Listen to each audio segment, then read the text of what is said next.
Good morning Odisha. आज हूँ शुक्रवार मार्च मास 8 तारिख। आज कौन टॉप खबर अच्छी चलतु नजर पकेबा। चारिला नुआ सुना दर आज भुवनेश्वर में भरी पिछा एतिक टंका रही। दिनकू दिन सुना दर वृद्धि होबार लगी। 1 लाख टंका टपी सुना दर। आज भारतीय बजार 24 क्यारेट सुना मूल्य 10 ग्राम पिछे 87,160 टंका होईची। यह 22 क्यारेट सुना मूल्य 79,900 टंका छुई। से आज भुवनेश्वर 22 क्यारेट सुना दर 79,900 टंका रही बेले 24 क्यारेट सुना दर 87,160 टंका होईची।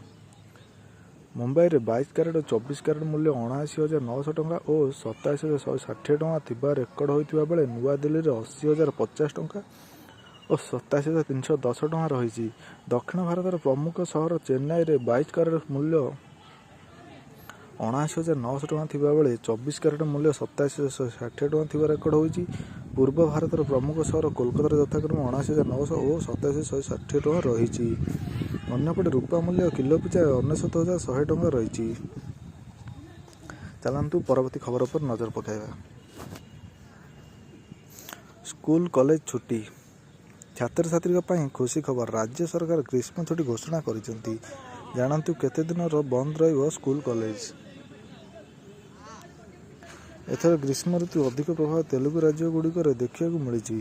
फेब्रुआरी मासर ग्रीष्म ऋतु तीव्रता वृद्धि पाउथिबारु एवं उभय राज्यर अनेक स्थान रेकर्ड भांगिया तापमात्रा रेकर्ड होइथिबारु तेलंगाना सरकार स्कूल पर शीघ्र ग्रीष्म छुट्टी घोषणा करिसेंती।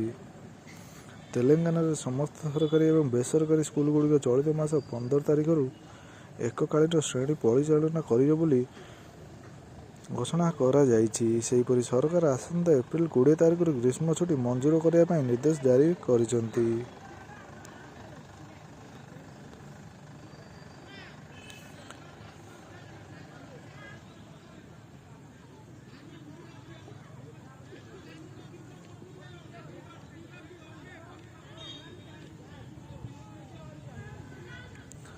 परवर्ती खबर एवं जहाँ खबर मिलूँ सुभद्रा योजना काली आसो सुभद्रा टंका मोबाइल केमिति करेंगे चेक काली एम खाता को आसो सुभद्रा टंका। जदि आपको टंका मिलना तेज आसंता काली द्वितीय किस्त आकाउंट को 5,000 आसो। एने पूर्व बड़ घोषणा कर सारी उपमुख्यमंत्री प्रभाती परिडा। सुभद्रा योजना आवेदन कर टंका आसनी कि परवर्ती किस्त टंका आसो कि नहीं यही प्रश्न अनेक हिताधिकारी मनरे एवं द्वंद्व सृष्टि करी आपण भी जानवा चाहते तेज आसतु जाना। पूर्व पर्याय गुड़िकर अनेक बड़े सुभद्रा टंका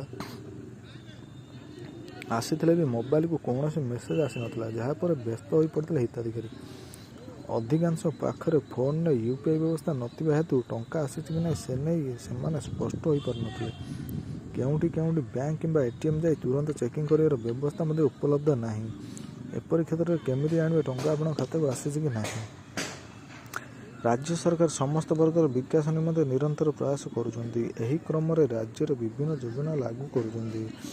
सरकार द्वारा लागू होता विकासमुखी योजना मध्य सुभद्रा योजना होगी गोटे। यही स्कीम महिला 5 वर्ष 50,000 टंका देवा प्रतिश्रुति मोहन सरकार।